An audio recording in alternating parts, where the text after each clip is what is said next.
Good afternoon. My name is Kate Ogutu. I'm a counseling psychologist by profession and OKI Kenya disability specialist.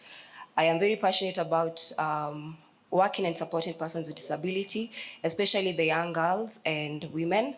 And my aim is to see that they have access to information and quality services wherever they are.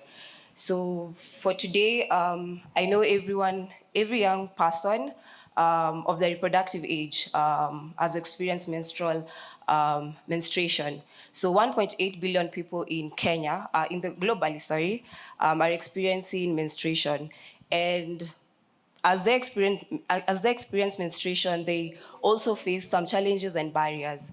So these challenges and barriers are more experienced with persons with disability, the young girls and women who don't have this information. So my case study it's OK Kenya, Empowering Adolescent Girls with Disability. And it was exploring the intersection of menstrual health and rights and disability among the young girls and women. So focusing on development and implementation of the UNICEF OK Period Tracker. So OK Period Tracker is a period tracker that helps girls input to be able to track their menstruation and to also get information that surrounds their womanhood, any information that they'd want. It has an encyclopedia part that explains and gives more information to the girls and also tells them about where they can get services that they'd like. So with this, let's say 5 years, globally, people have tried to look for ways to mitigate the challenges that are experienced by young girls and women when it comes to menstruation. And organizations such as LVCT Health, in partnership with UNICEF, have come up with this tracker.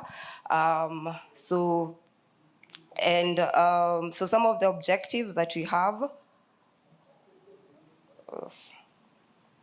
Okay.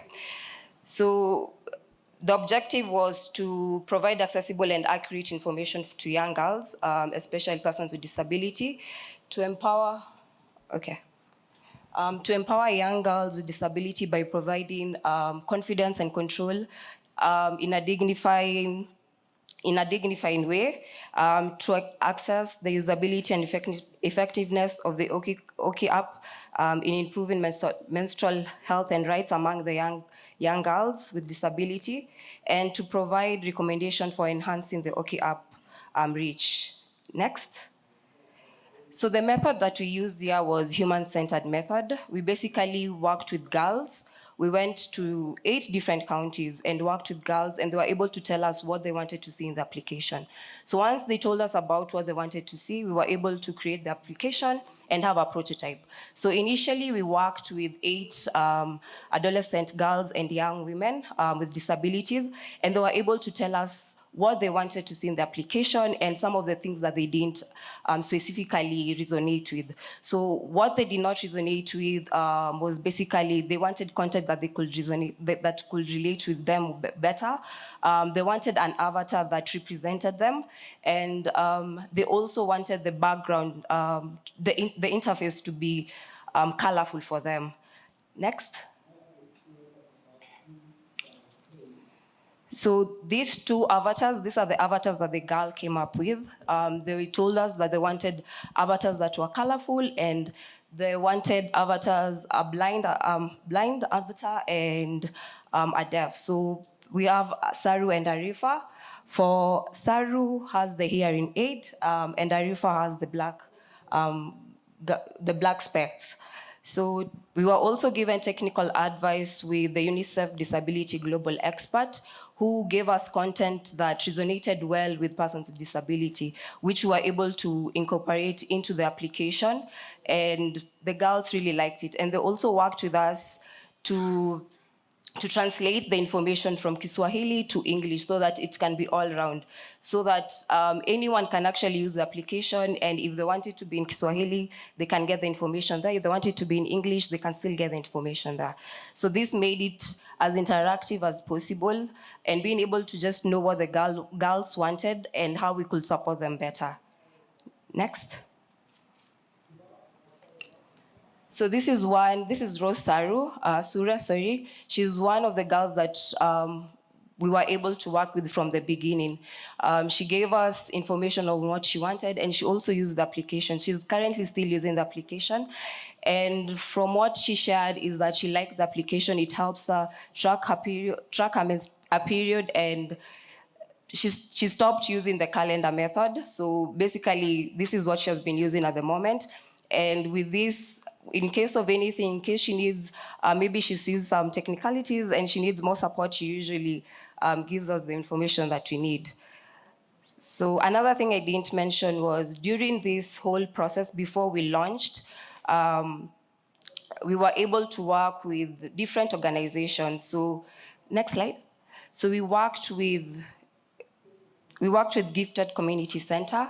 So it was able to mobilize us, to mobilize girls and young men who were able to inform them about the application, and they were also able to give us more information about the application, what they wanted to be added, what they wanted to be removed.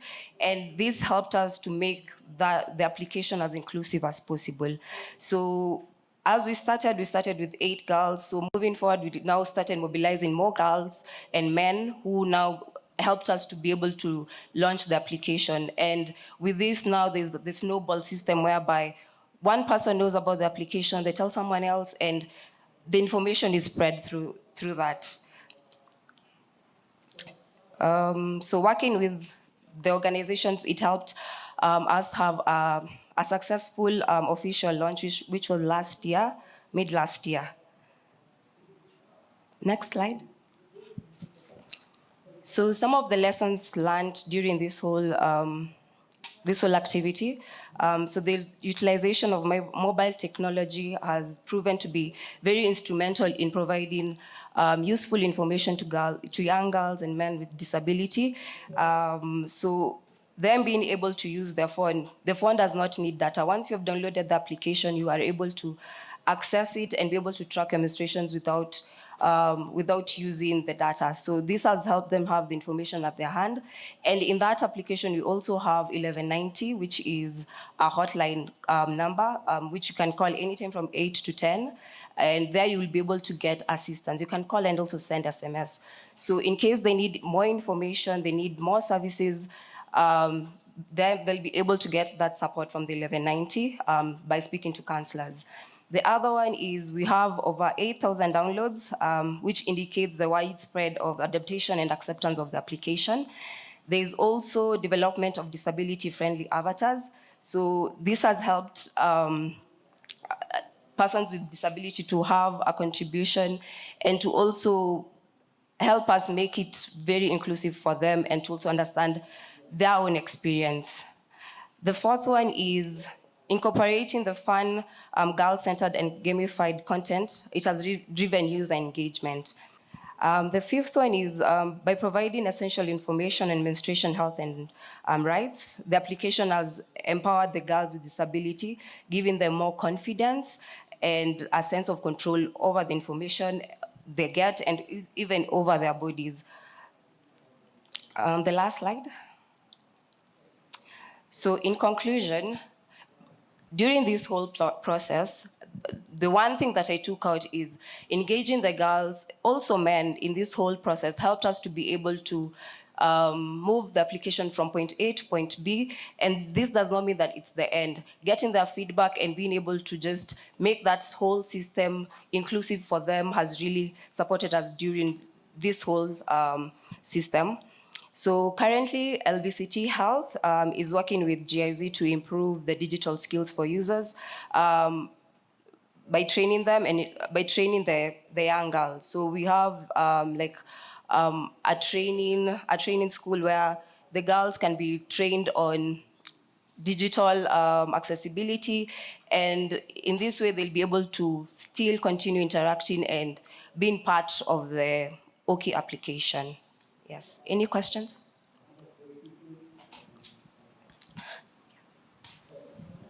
Hi. Hi. I wanted to really ask, have you developed a specific app, especially for neurodivergent women and girls?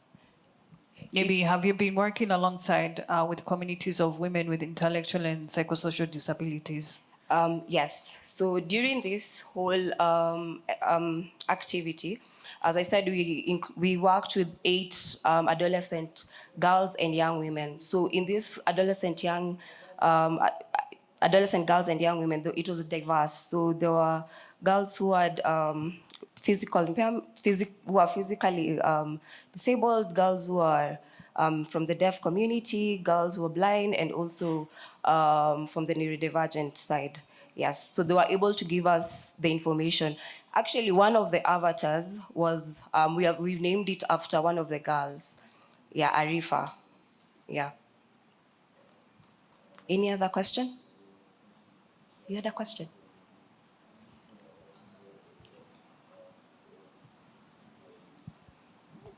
Yeah, my question is simple. You talked about girls, schools, learners with disability. They age very early. And then do you extend these services to schools? Yes. So we usually go for, what can I call them? Activations, school activations. So we reach out to schools, we're able to inform them about what we are doing. We also work with Dream Girls in the community. We give them the information and basically it's shared around. So that's where the sensitization happened. We had both online and physical sensitization, so going to the different schools and different community areas and sharing about the application and also matters to do with sexual and reproductive health. Yes. Okay. My co-speaker would like to add to that.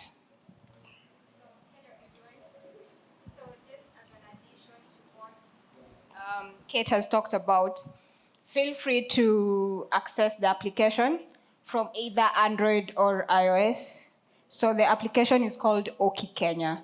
So this is so just a little bit of the Oki Kenya. It's more of a UNICEF and LVCT Health partnership. So there is UNICEF Kenya, there is UNICEF Tanzania. So when you go to the Play Store or App Store, and you want to access the Kenya app, it's Oki Kenya. So you'll get other OPs, but they're for other regions. And then feel free to share out with your girls and share to your friends. Okay, thank you. Remember, it's data free. Once you've downloaded it, you can use it without data. Thank you.